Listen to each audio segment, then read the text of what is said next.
Got it. Representative. Okay, good morning, everyone, and welcome to the Metropolitan Planning Organization meeting. We're going to do a double header here. We're going to approve the minutes of January 25th and also do a roll call. Could I have a motion to approve the minutes of January 25th? Is there a second? Any corrections or omissions? And Sylvia, do you want to do the roll call and the approval? I sure will. Okay, please bear with me. I'll go town by town. So Auburn, we have Bill Herman. Present, yes. Thank you. Bedford, Charlie Fairman is in the house. Yes, President, yes. Thank you. Bill G. Present, yes. And online, we have Barbara Salvatore. Yes, present. Thank you. Candia, we have Al Hall back with us. Yes, and abstain. Thank you, Al. And Rudy Cartier is online. Abstain. All right, thanks, Rudy. Chester, we have in the house. Here and yes. Thanks, Deb. Deerfield, we have Bob Cody with us. Present and yes. Thanks, Bob. Derry, we have online Jeff Moulton.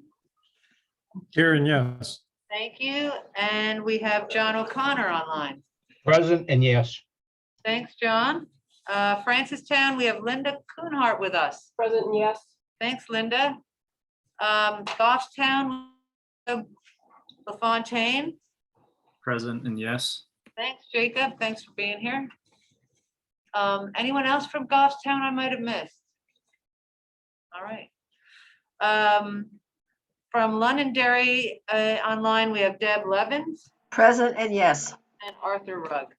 I am present and yes on the minutes. And coming right now is Brian. We'll get back to Brian. From Manchester in the house, we have Ray Clement Present. and Marcus Ponce de Leon. I'm here too. And we have sneaky. Snuck in behind you. We have Peter Capano. Present and yes. Thanks, Peter. Don Waldron online.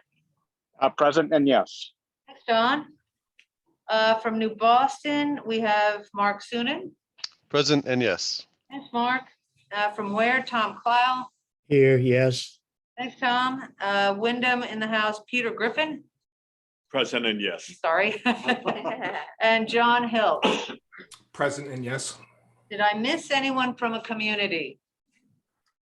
Hi, Brian Lord just signed on, present and yes, from Thanks, Bedford. Brian. Did mean to Neighbor. get back to you. All right, Brian from Bedford is here. Online. Let's see, we have from DOT, William Rose. Yeah, good morning, present, and I'll abstain. Thank you. Oh, let's not forget. While Barbara Griffin is joining us, let's see how quickly that works. Barbara Griffin from Goffstown just joined us. We just need a present and how you want on the minutes.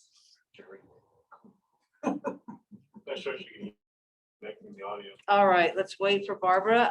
Let's see, non-voting member, we have Ricky DeCillo from DES. Hello, everyone. Happy Tuesday. And also, for a non-voting guest, we have Matt Baronis from Central Hampshire Regional Planning Commission. Hi, everyone. Thanks for having me. And let's see, I think Barbara Griffin, you just joined us from Goffstown online. I did. Good morning, everyone. Good morning, glad to have you. All right. And Everyone? aside from staff, we have a lot of staff and Okay. thanks for being here, staff. Sylvia, including do we myself. have any old business? I hope not. Okay, moving right along under new business, we're going to have a presentation by Carl Eppich and Zachary Swick on the 2022 SNHPC safety performance targets. Good morning. Thank you, Peter.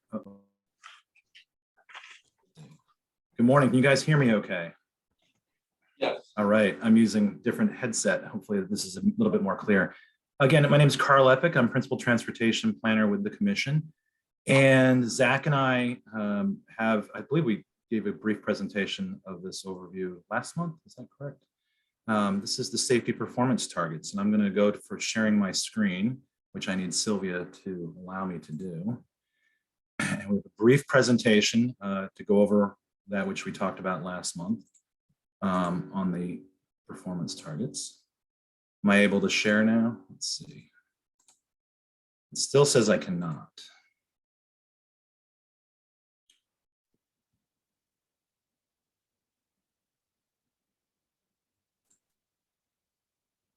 Looks like I can now. Okay. Give it just a second. Looks like it's coming up. There we go. All right, everyone see this? PM1 safety performance measures, SNHPC 2022. All good? Looks good. All right. Okay, so we are required by Federal Highway Administration to put together these performance measures. This is, over the last 10 years or so, but we've been doing this in earnest each year for the last few years in the safety area. Quickly, there's a background on this. There's 5 federally required safety measures. And I'm just going to move you guys out of the way. Number of fatalities. These are all 5-year averages. Total number of persons suffering fatal injuries in a motor vehicle crash during a calendar year. Then there's the rate. This is based against the number of vehicle miles traveled, VMT, or 100 million VMT. Number of serious injuries, again, 5-year average. Then total number of persons suffering at least one serious injury in a motor vehicle crash during a calendar year. And again, an associated rate of serious injuries, a 5-year average of the ratio of the number of serious injuries, again, to the VMT in 100 million VMT in the calendar year. And lastly, in the safety area here is number of non-motorized fatalities and non-motorized serious injuries. So these are your bicycle, pedestrian, and other non-motorized injuries and fatalities in the region. So we look at a slice of this data and come up with some targets. The state sets these generally. They come up with a state level safety performance target across those 5 categories. And we have always had the option to either accept and go with the state level performance targets for the year. And of course, there's an amount that accrues to us, which is our numbers, or to, as I've highlighted in yellow here, to make an exception and go with our own regional target. And so the difference this year is that we're sticking with the state targets for 4 of the 5 categories. The one that we're not is a regional target for the fatality rate. And we'll go back over this in a second. TAC has indeed recommended that SNHPC adopt a regional target for the fatality rate.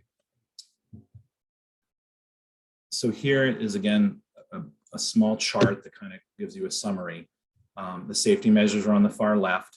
Here's where we get into the numbers. We look at these 5-year rolling averages in the first 2 columns in from the left, a numerical value and the fatality rate per 100 million VMT. And in the center is our desired trends, just to be clear. Recent trend in these areas is decreasing, and our desired direction for these, we want decreasing fatalities, we want decreasing injuries. The state then sets a target, and then we have a recommended target on the right. And as Zach has put together here, there's a state target, 117.8. Again, it's an average over 5 years. That's why the 0.8. And we are suggesting to support the state target for number of fatalities, number of serious injuries, serious injury rate for 100 million VMT, and then the non-motorized fatalities and serious injuries.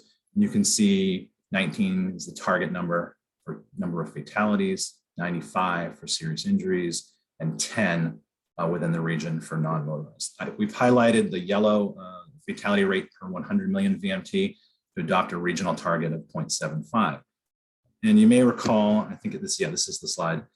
So here's the trend since 2016 with the SNHPC fatality rate. The red circles in that dashed line shows the trend is sloping down. These are the actual rates over the years. And then up top with the X's are the targets for each of those years. The target for the current year in the upper right-hand corner in kind of an orangey brown is the target FY 2022 of 0.874. That's the state target. But looking at our trend in the 5-year average, that line below, we suggested looking at something lower last month and to consider it at around 0.7, which is still above the 5-year average. But TAC is recommending to shift to just a 0.75 for 2022, give another year of data and kind of the circumstances around the pandemic. Let's see if we can actually decrease it, but let's stick to something that's a little bit more reasonable, a little bit more conservative, perhaps. So your job today is, again, to endorse and support these recommendations, actually support the state targets and adopt a regional target in the fatality rate as I've suggested here. Just real briefly, what does it mean to adopt a regional target? In setting a regional target fatality rate, and all these actually, the region has had a lower rate for 3 consecutive years, and staff believes that the region will continue to have a lower fatality rate than the state. So we're suggesting 0.75 deaths per 100 million. And we will still do everything that we do with our other targets. Let's continue to work with the state and safety stakeholders to address areas of concern for fatalities or serious injuries within the SNHPC metropolitan planning area. We'll coordinate with the state and include the safety performance measures and HSIP, it's the Highway Safety Improvement Program. Sorry, I'm gonna move something here.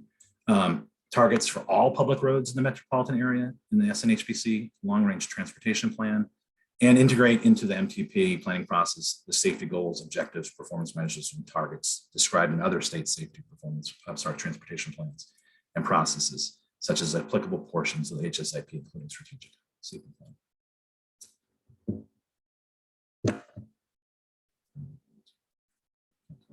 Doesn't want to move. Stuck on this slide currently. You guys hear me okay still? So hopefully this will free up, but again, adopting the suggested, the state, concurring with the state on those targets for the other 4 categories, and adopting the regional target of 0.75 per 100 million for the fatality rate is what we're asking you to do today. If you've got any questions, and there are other slides if you want to dig into this, but I'm temporarily frozen. Any questions for Carl? Anyone, questions for Carl? Yeah, Carl, this is Don. Yes. Hey, Don. How are you? Doing pretty well. Just, I know it's not exactly what you're talking about, but maybe just like a parallel discussion. How does this relate to like the Vision Zero programs that are popping up in municipalities around the country or states? Is there any discussion in New Hampshire at any level of adopting those principles or theories? The New Hampshire DOT is, I believe, a Vision Zero, has a Vision Zero document. It is all related in the sense of, with all of these, the direction of these trends is intended to go down, in theory, over time to zero.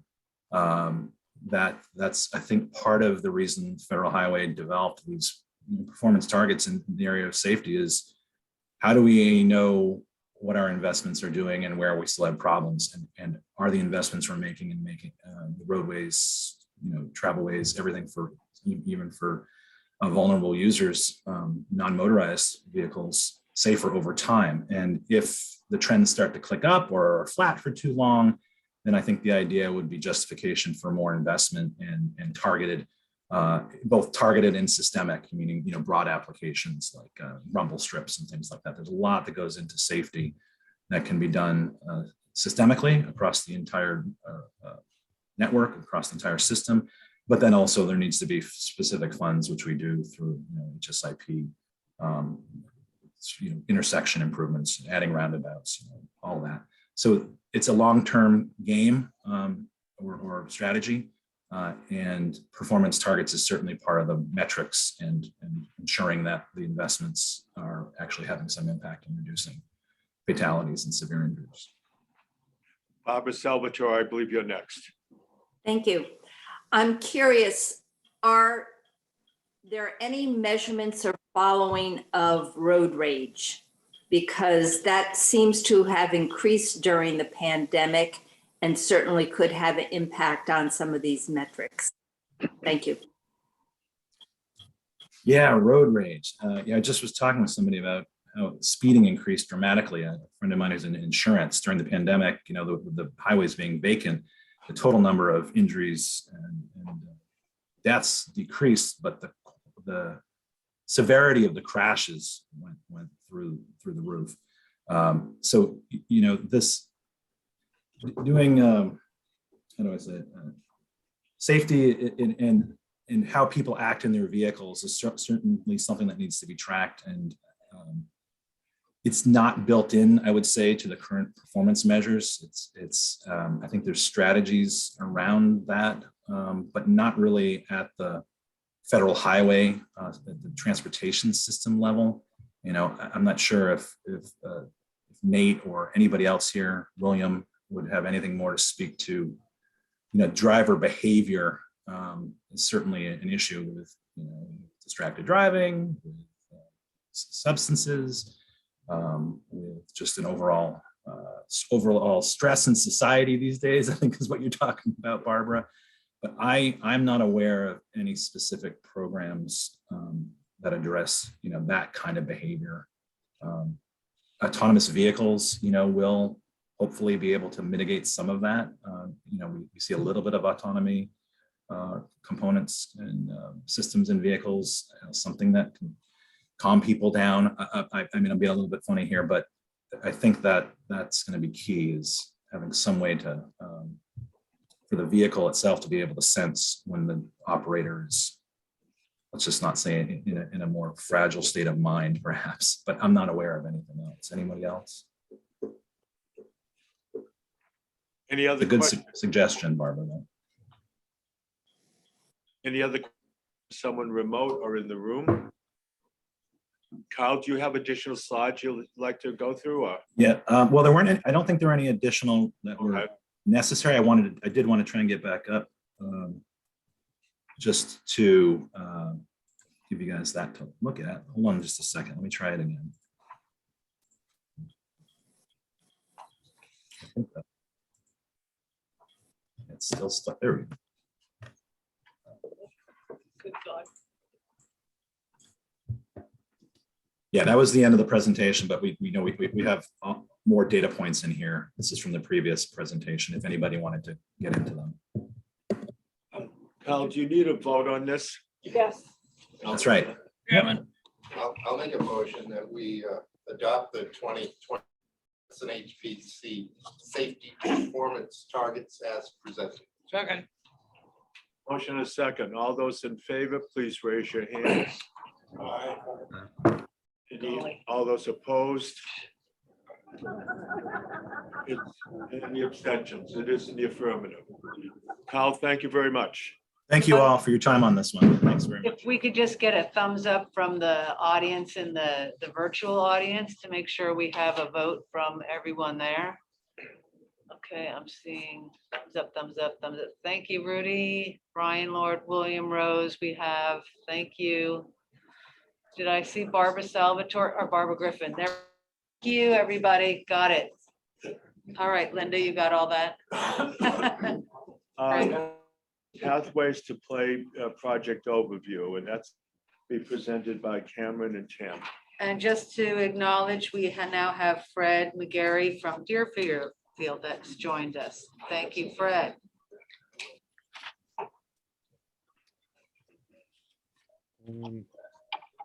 Can everybody see the Pathways to Play presentation? It looks a bit strange on my. It's very thin. It's on a diet. Looks like a cell phone. There How we go. about that? Oh, okay. Nice. Okay, so my name is Tammy Zamoyski. I'm a regional planner here with the Planning Commission. Our other regional planner, Kim Prolman, and I will be giving you a project introduction to our newest project, Pathways to Play. So this project was funded by the New Hampshire Children's Health Foundation, and it was actually inspired by the success of our neighbors at Stratford RPC's recent project called Pathways to Play, a roadmap to active recreation. And we actually worked with some of their staff to complete our grant application.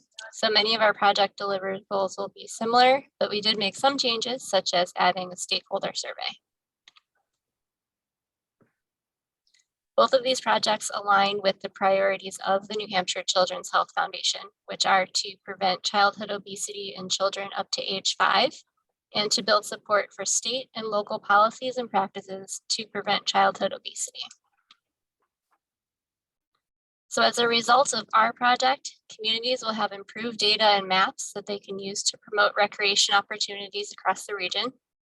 We will increase base knowledge and awareness in the region about local and regional recreational facilities and the transportation infrastructure gaps to get people there safely. And municipalities and transit organizations will better understand the barriers to accessing these recreational opportunities. So here's a shortened version of our timeline. Over the next few slides, Cam will give us an overview of each of these deliverables. So we're currently organizing our stakeholders. So in the next few days, most of you can look forward to an email inviting you to become a stakeholder. We're working on our preliminary mapping and GIS. Next month, we will work with our stakeholders to develop and distribute resident surveys. In October of this year, we'll be able to start working on our community outreach, which will include presentations on the findings of these surveys. And then in May of next year, we're going to be doing our community pilot program. So with that, I'll switch it over to Cam. Thank you, Tammy. So I will be talking about the deliverables of this project, and there are 4 distinct deliverables through the Pathways to Play project. The first one is a GIS layer. So currently we lack a comprehensive and a current recreational GIS layer.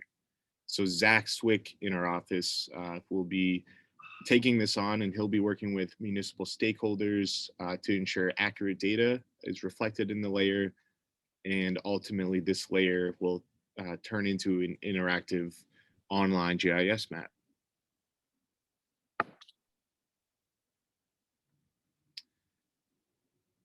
And so through this project, we will also produce maps for each municipality in the SNHPC region. And these maps will show the intersection of recreational facilities and the transportation system. So here's an example of one from Stratford RPC's Pathways to Play project. This is in the town of Barrington. And so this map shows trails, bike routes, transit routes, rec facilities and areas. And so this is something we'll be producing as well. Next slide, please, Tammy. Thank you. So in addition to the GIS layer and the maps, we will also be developing a report, a GIS report of access to recreation facilities, detailing accessibility by different socioeconomic indicators and proximity to transportation infrastructure. And then lastly, we will utilize kind of all the information gathered throughout the project to focus on one community pilot project.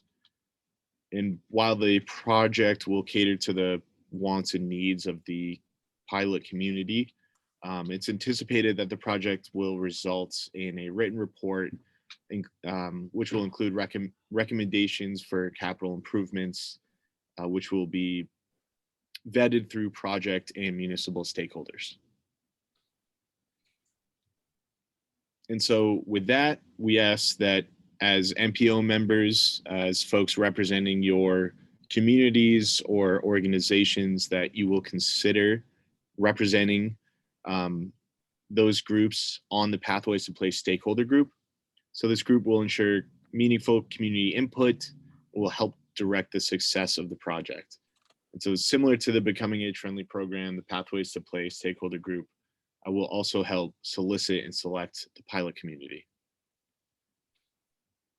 And that's about all Tammy and I wanted to share at this moment. Like Tammy mentioned, we just wanted to give an introduction to this project.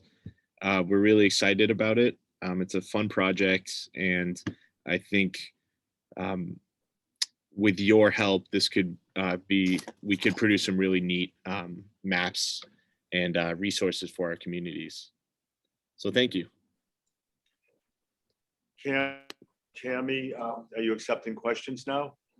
Yes. Yes. Do you have to be a commissioner to be on the team? No. No. Oh, great, I'm gonna solicit. Okay. No, we're actually hoping that we recognize, we lean on our commissioners a lot to you know, be involved in the various projects and programs. I mean, right now, we're looking at, we have the Pathways to Play, the Regional Housing Needs Assessment. We've got, we just finished a freight stakeholder group meeting, and we have the EV charging station program. So a lot of possible opportunities to get involved. And in this project, where, you know, I think we already sent that out, or we're about to send it out, Cam? We have not. I think we're gonna wait until after this introduction at our MPO meeting. So That's right. We were doing some strategic release. So last week it was the Regional Housing Needs Assessment. This week it'll play. So we recognize we're asking a lot of you, but we know that you know a lot of different folks in your communities. And if someone has of connection with parks and recreational facilities, whether that's a path or, you know, rails to trail, trail to rail, one of the trails, I or hope so. or the Y, it could be any facility. We're including librarians in our outreach. Of course, looking for anyone in recreation. So we hope that you'll spread the word. So Linda, please do spread the word to whoever you think might be. I think it's going to be a really fun project. And yeah, so thanks, Tammy and Cam. Any other questions? No, I see it as an opportunity for me to solicit another commissioner. You know, and I'm used to getting to meet you people and see what you do. They can get what you do because they don't often see it. Yeah. Like the suspects. Who are those people? What do they do? Yeah, this is a fun, I think so too, yeah. really fun project. Thank you. Are there any questions from remote participants? I have a question. Marcus. What measures are you guys taking to actually inform communities of these projects? Is it online GIS layer, or is it community integration, or they put up signs? Like, what? How are we doing that? could you repeat? It was a little difficult to hear the question. Sure. What measures are you guys taking to inform communities? That's a good question. I think part of the idea of working with a stakeholder group who we anticipate will be well represented by each municipality, will be working with to cater to the needs of each community. So whether there's a local Facebook group that's really active in one town, or a local, like a transfer station where we can put up flyers and different links and things like that. I think it's going to depend on the community, but I think for the most part, we'll absolutely be doing social media outreach and putting up some informational materials in public places. Yeah, I mean, it's we'll be using the typical first mail, follow-up phone calls. So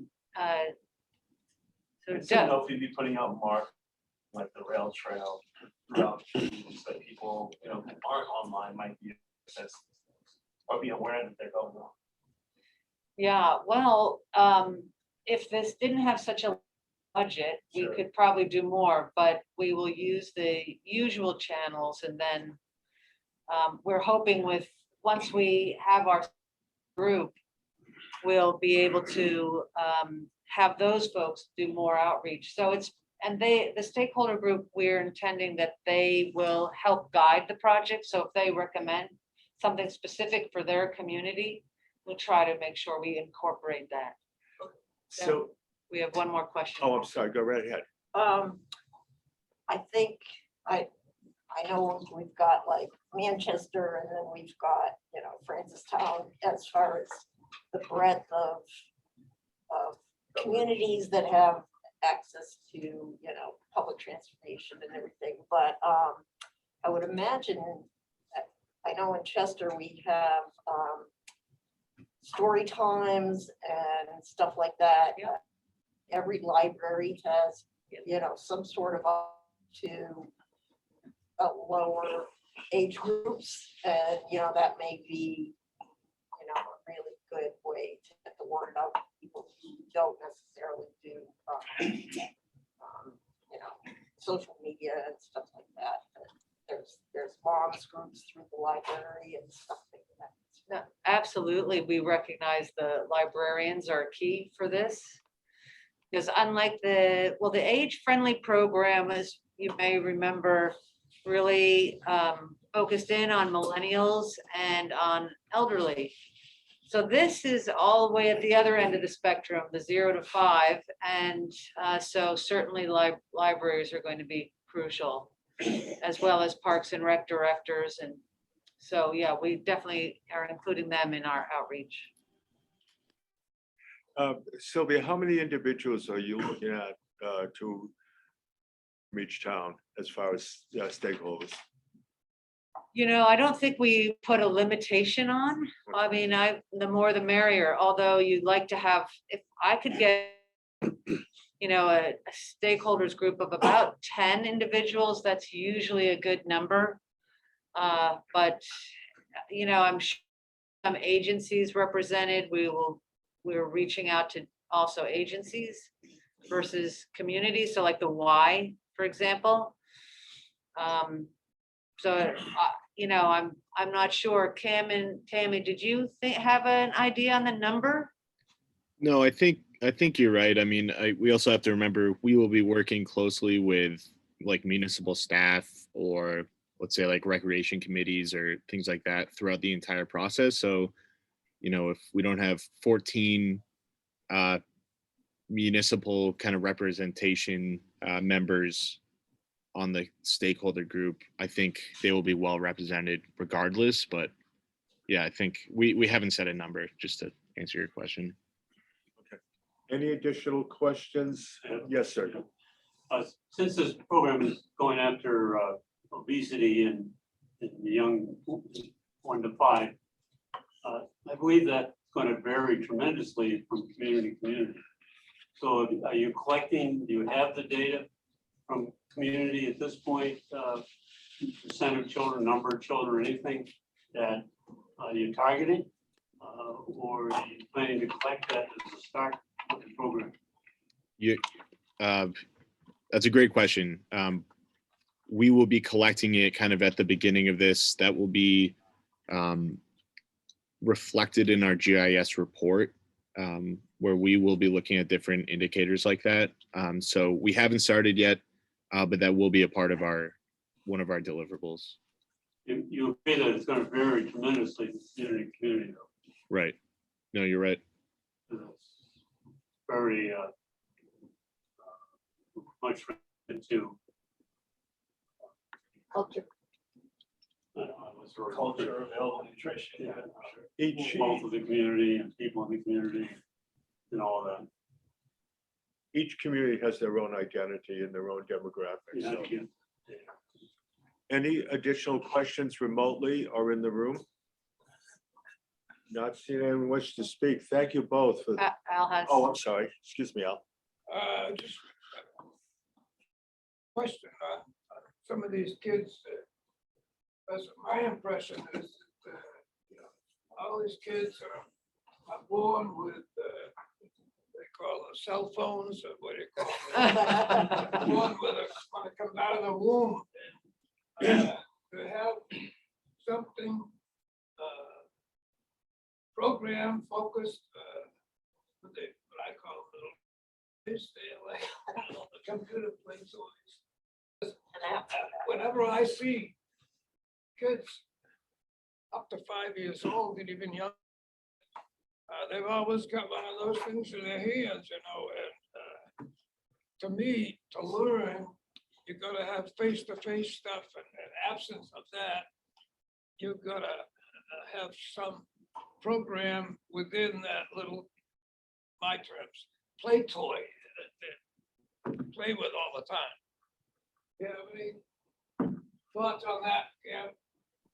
Yeah, I mean, I think there's definitely some truth to that. And I think that's, part of the reason why we're so interested in this grant is that we thought it could be a meaningful way to do some education and hopefully spur some actual,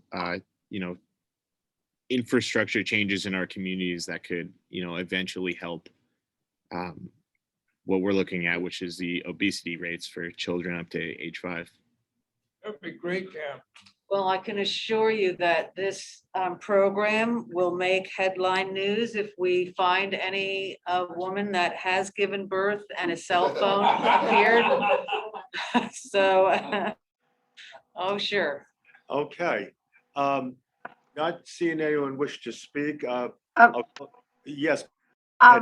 Is there a link, when will there be a link that we can get more of that paragraph of really solid information to explain it to people? I think we wanted to get it out this week, so you'll see an email, and then we'll be working on like a page on our website. And Perfect. Thank you. Yep. Thank you. Thank you both for your presentation. This is very interesting. I think it was a great program. Mr. Chairman, unless there's any other business, I move we adjourn the MPO. Is there any other business? It was what? No, that's the next, yeah. Okay, not seeing anyone wants to speak on, yes, Peter. No, I'll second it. If somebody Okay, else. there's a motion, a second to adjourn. All those in favor? Aye. Opposed?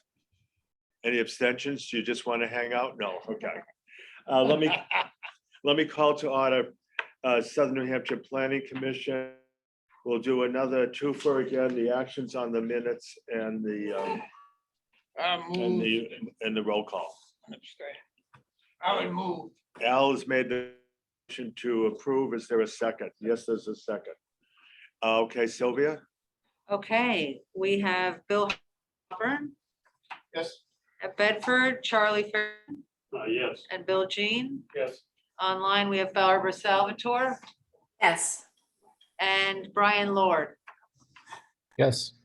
Thank you. From Candia here, we have Al Hall Abstain. and Rudy Cartier. Abstain. Thank you.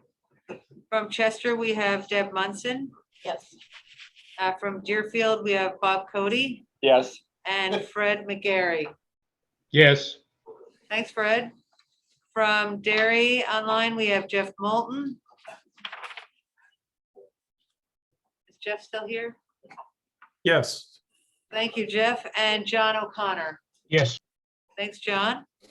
From Francistown, we have Linda Kuhnhart. Here and yes. Thank you. Goffstown, we have Barbara Griffin. Abstain. Thank you, Barbara. And Jacob LaFontaine. Yes. Thank you. From Londonderry, we have Deborah Levins Present and yes. and Arthur Rugg. Here and yes. Thank you. From Manchester, we have Peter Capano, Yes. Ray Clement, Yes. Marcus Ponce de Leon. Yes. Sorry. We have Don Waldron. Yes. From New Boston, Mark Sunan. Yes. Where we have Tom Cloud, Yes. Wyndham and Howe Griffin, Yes and yes. and John Hills. Yes. Anyone I may have missed? All right, thank you. Yeah.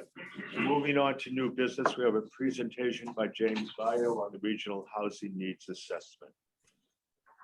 It has my name on it, but actually Tammy Zamoyski in our office did such a nice job putting together a presentation that we're going to let her lead off. And I'm just going to talk about one or two slides, but Tammy's going to lead the presentation today. Want to come up here? I can if you need to. I'm projecting from back here. Can everyone hear James from where he is right now? Not well. A little quiet. It's a little soft. Oh, come on. Can everybody see my screen? Yes. Yes.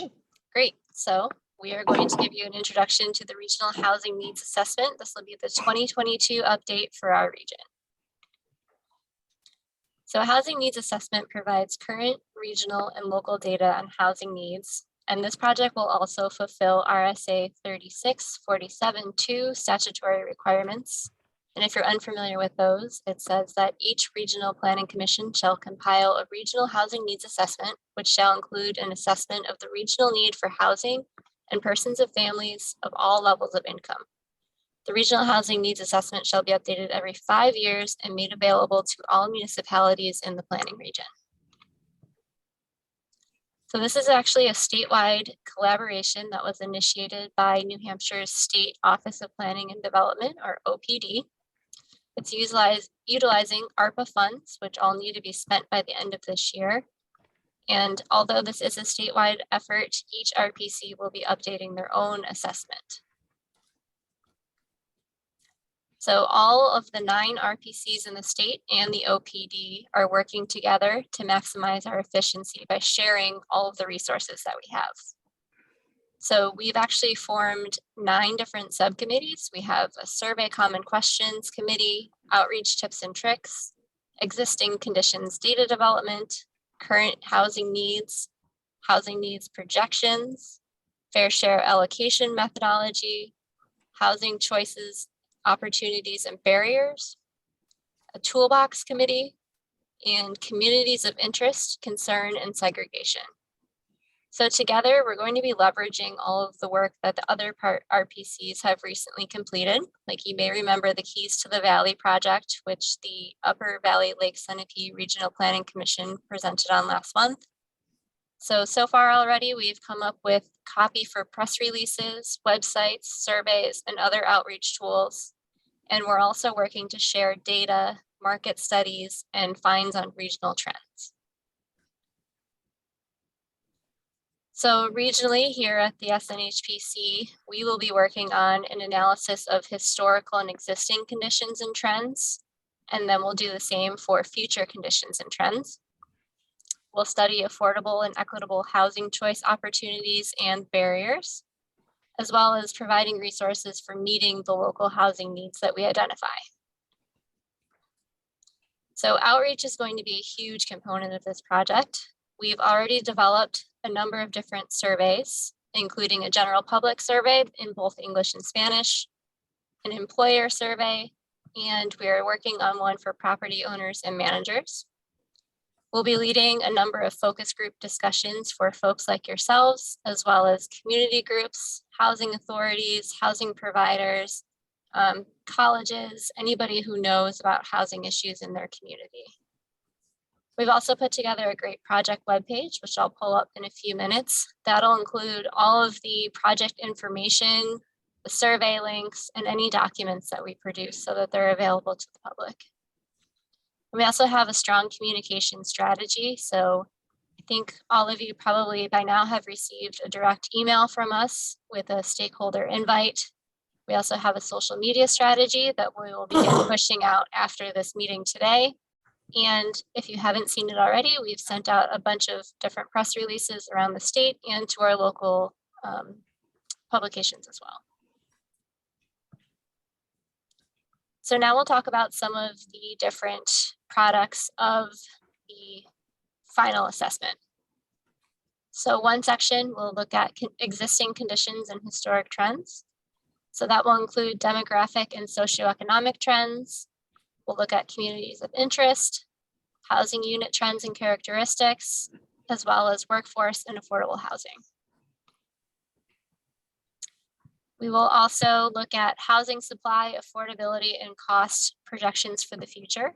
And there are a lot of different factors that affect these things. So we will take into consideration things like the COVID-19 pandemic, climate change, interest rates and inflation, construction costs, short-term rentals, student fluctuations in college towns, and our aging population. The next section of the assessment will look at housing choices and opportunities. So those are things like reviewing land use regulations, our workforce housing needs, making sure that we have the infrastructure and services, and fair housing in areas of high opportunity. So the report will also include a recommendation section to make sure that we are able to meet all of these local housing needs that we've identified. So that will include identifying actionable steps to address the housing need, approaches communities can use to plan for housing, municipal impacts of initiatives, and innovative housing policies, regulations, and developments. So now I'm going to turn it over to James, and he's going to talk about some of the consultant work that we have as part of this project. I'm just going to talk about two of the consultants that have been hired by two different parties, actually. And so the first one is RLS Demographics.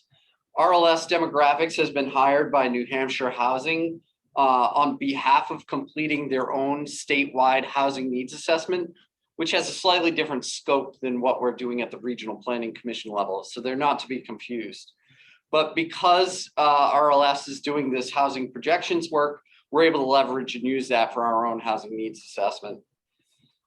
This consultant's going to look at a couple different elements in projections of demographics. They're going to look at age and sex, fertility and mortality, migration patterns, and those projections will go out to the year 2050. They then are going to break down the data into what they call subdivision level, what we would call a municipality. Although I think in some places with small municipalities, they make it groupings of small municipalities. I don't think that'll affect our region, but we'll find out more in a minute once they've started conducting that analysis. Additionally, they're going to break down racial and ethnic distributions of those projections that they do. They're going to produce a final report that will be incorporated into our housing needs assessment, and they're going to offer training to staff at the Office of Planning and Development on how to use those projections. And at some point, there'll be a presentation of findings, and when that happens, we'll be sure to distribute information about that so that this group's aware of the presentation and can attend if they want to. The second consultant that's been hired that we're leveraging has been Office of, before I said that RLS Demographics was hired by New Hampshire Housing, that was incorrect. They were hired by Business and Economic Affairs Office of Planning and Development.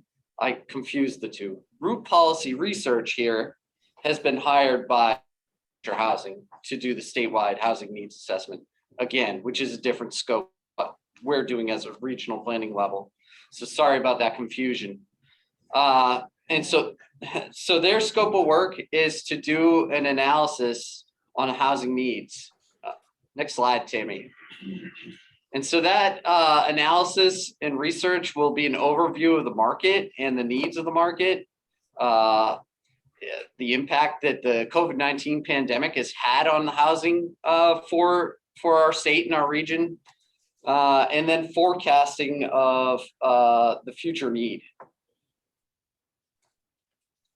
The stakeholder group is going to be concluded of these regional planning commissions and some other key partners from New Hampshire Housing. And they're going to look at major, such as major employers, affordable housing advocacy groups, and town planners. Much like RLS Demographics, there'll be a final written report and a public presentation. And again, we'll provide this information about the public presentation to this group when it's available. Some other things to keep in mind from this is that their data will create the initial foundation for doing a fair share analysis at the regional level. And Root Policy Research is going to be doing some interesting scenario planning to determine the housing need based on multiple variables. And that has not all been vetted out yet. So I don't have much to present on what those scenarios will look like. But as the project develops, we'll be able to give more information to this group and the public about how that analysis and scenario planning is going to play out. I think that's it for the two consultants, and I can pass it back to you, Tammy. Okay, thank you, James. So as I mentioned earlier, the stakeholder outreach portion of this project is going to be critical for our success. So this is where you come in. So we're asking you to help us spread the word about the project, share our public surveys, which I will send this link around later.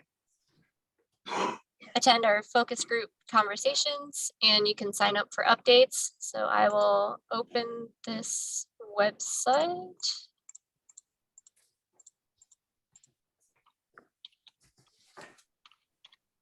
There you go. Nope, okay, I won't Keeps open the going back to your website. progress bar. Yep. Uh, Great. I'm going to share a different window to open it. And by now, I think everyone probably has seen the first initial email about this, which got sent last week.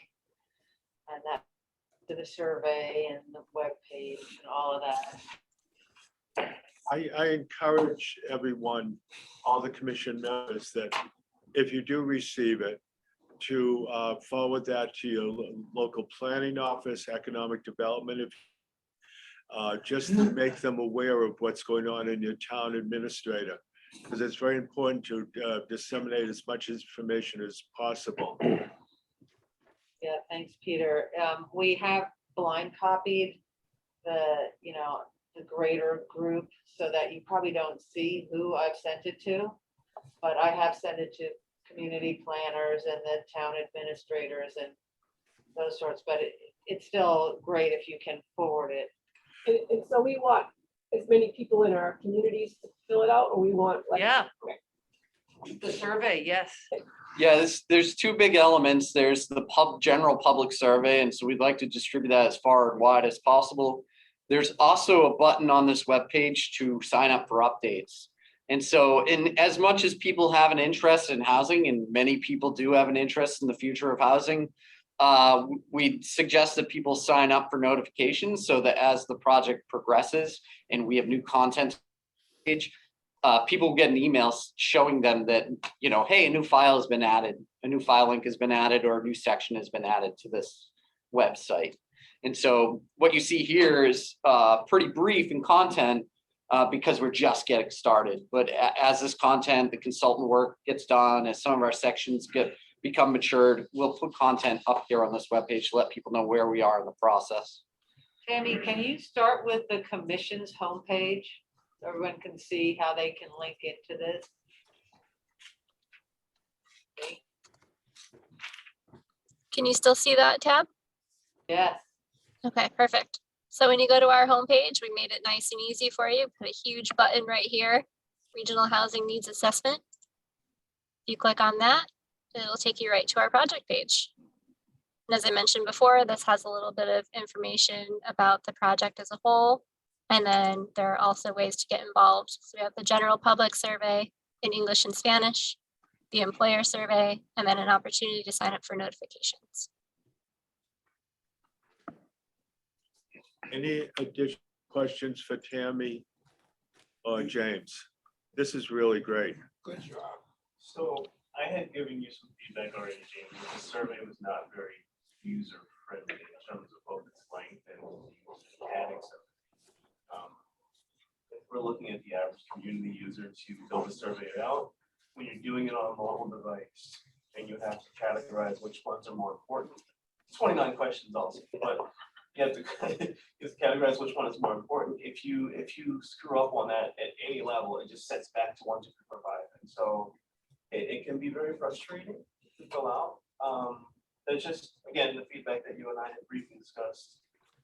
The question I have though is in terms of the information that are collecting age and sex data, are they just looking for male, female, or are they including non-sexual identities there?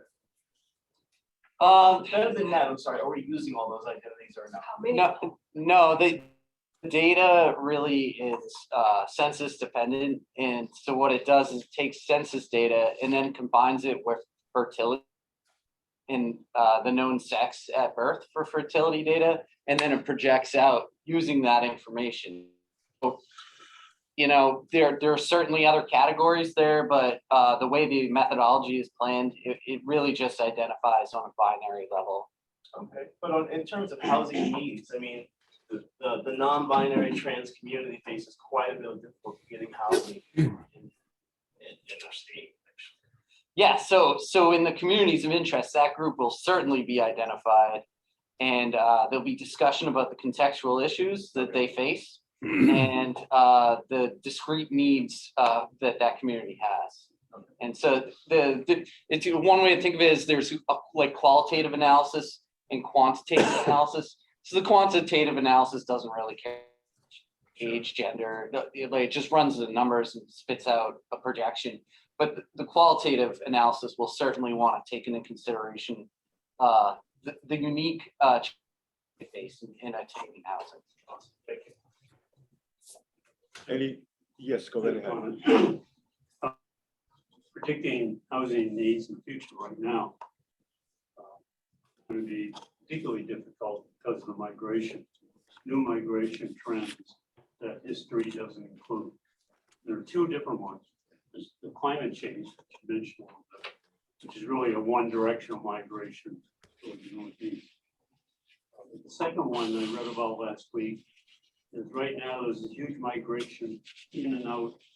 People migrating to people who think like them. I don't want to say red, blue, and quite like that. Think politically like them, I should say. Because Texas has a lot of people moving in and a lot of people moving out. That is a trend that is going to be very difficult to monitor here in New Hampshire. I'm not sure it applies too much to New Hampshire. I'm sure it applies some. So two migrations are not historical. So if you go by historical data, you're going to miss it totally.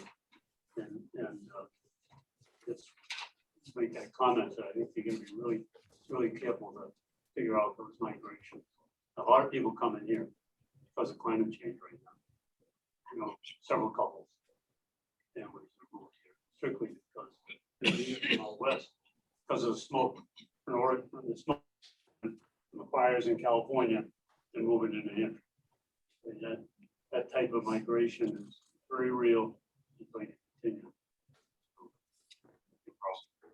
Huge New York and New Jersey contingent that's moved, and Boston contingent that's moved to the Lakes region in particular. So, any questions for Tammy or Cam? Zach has his hand up. Yeah, I just wanted to clarify that for the RLS portion of that is strictly their population projections that the state would be doing anyway, that just happen to coincide with our housing needs assessment. So those are separate population projections the state would be doing like we did in 2015. And for the migration component of that, we're still going through a lot of the different scenarios and how we're going to project migration going forward. But typically, I think it'll probably be fairly conservative in looking at past trends, but we will have a component of the final product where they hand off the Excel sheet to us with the different components. And if we want to say, here's a scenario where we see more in migration than we did historically, how would that look?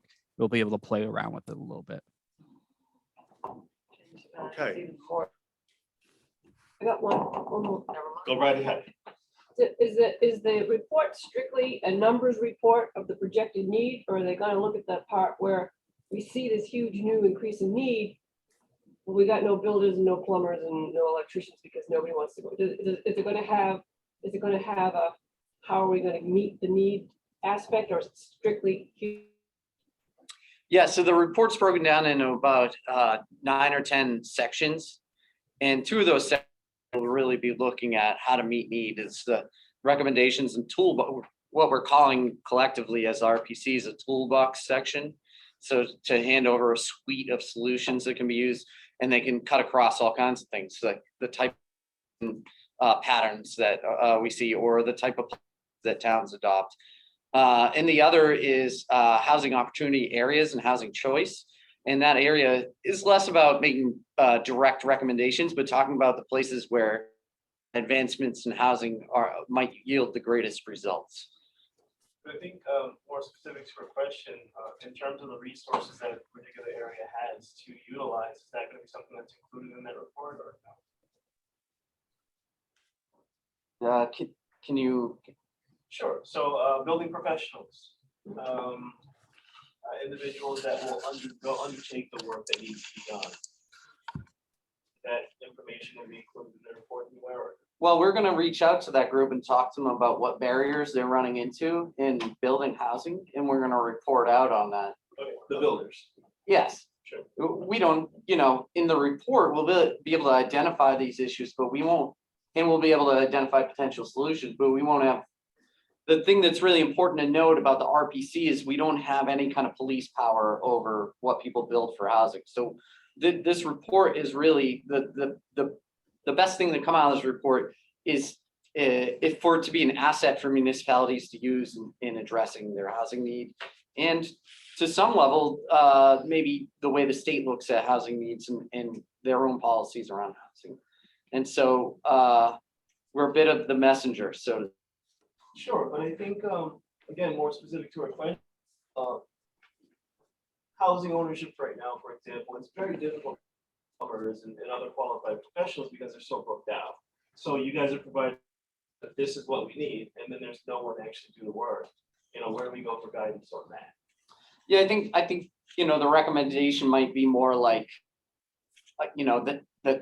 the state or the region should identify programs to solicit additional professionals if there's a shortage, or begin training up capacity and training programs to get kids, coming out of high school directly into those apprenticeship programs. And just to flat out call it out one more. There's a shortage here. There's a known shortage, and something needs to change to address these issues. It might even be policy. For simple plumbing repairs, maybe you don't need to have a full plumbing license. You could be an apprentice and work independently. So. Okay, thank you all.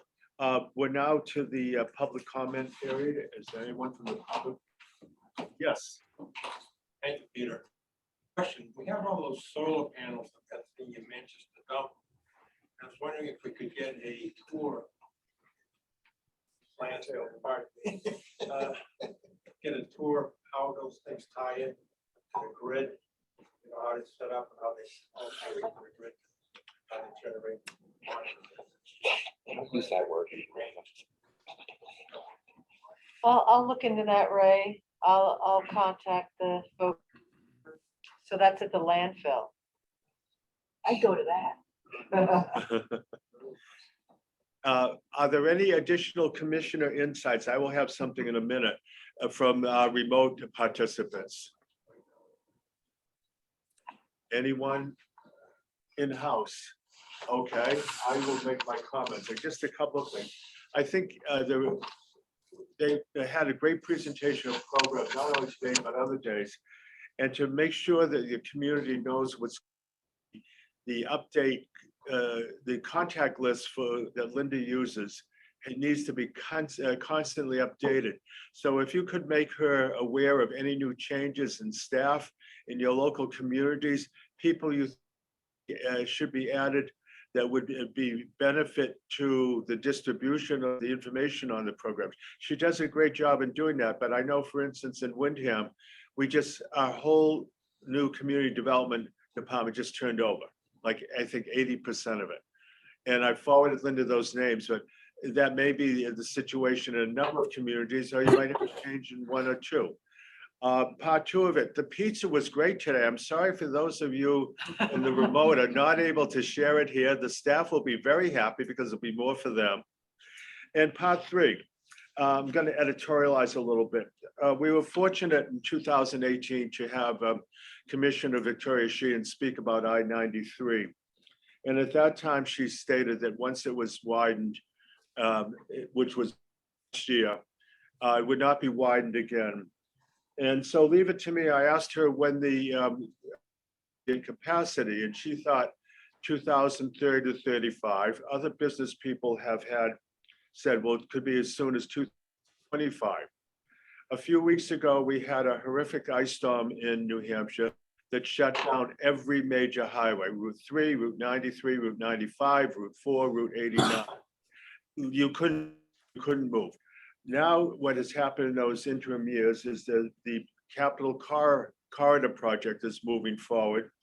which is the proposal to extend service from Lowell to Nashua and Manchester.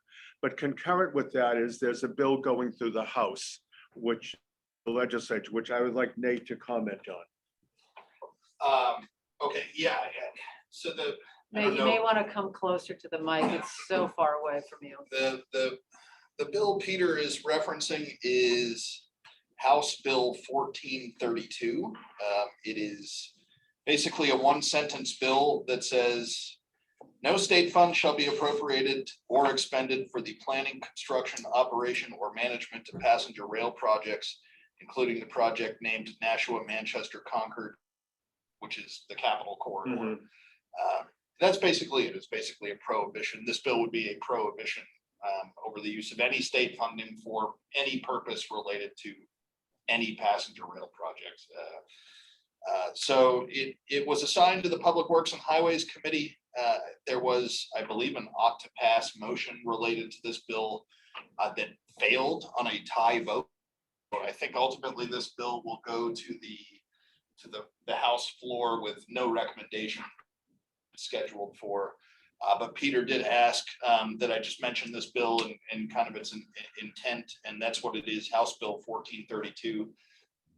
Has not taken any position on this particular bill. We don't take positions on bills without vetting any position, obviously, with the executive committee. So just at Peter's request, I'm just mentioning that that's what this bill, what it would do. And it's, as Peter mentioned, it's kind of topical right now as the state and its consultants are going through the financial planning process for the Capital Corridor project. So as part of that project development phase of the Capital Corridor, the state DOT, as well as their consultants, are right now trying to piece together what a financial plan would look like, where the funding sources would come from to support that project. And obviously this bill would make a significant impact on what that funding puzzle looks like and the viability of the project. So I don't know if there's anything else, Peter, you'd like me to mention specifically about this bill, but that's what we know at this point. I can run off at the mouth on this, but I'll restrain myself. I'm concerned about the future economic viability and accessibility if this attitude continues in Concord. I'm not asking this organization to take any action on it. If one ice storm can shut down the network in New Hampshire, if we don't address other modes of transportation to supplement the roads, we are a road state, then what does, that has very dire consequences for the future. Enough of me. Let me just. Could I make? Yes. Just make a comment about the whole subject of railroads.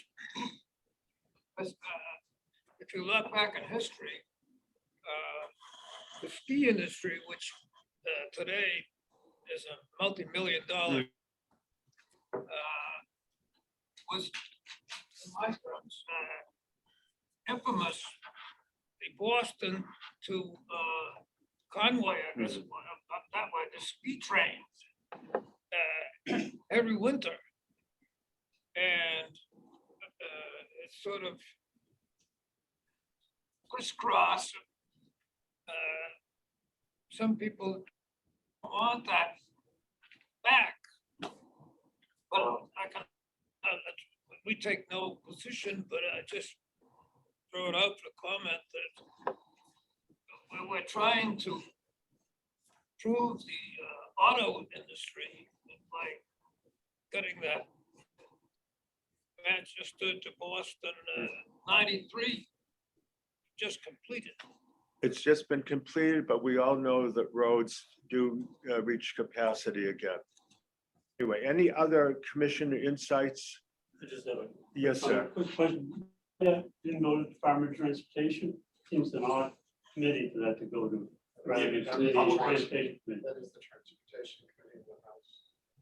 Well, this particular bill got assigned to Public Works and Yeah, Highways. it's I fine. think because, you know, the Capital Corridor is a project in the 10-year plan, and the 10-year plan is generally the purview of Public Works and Highways Committee.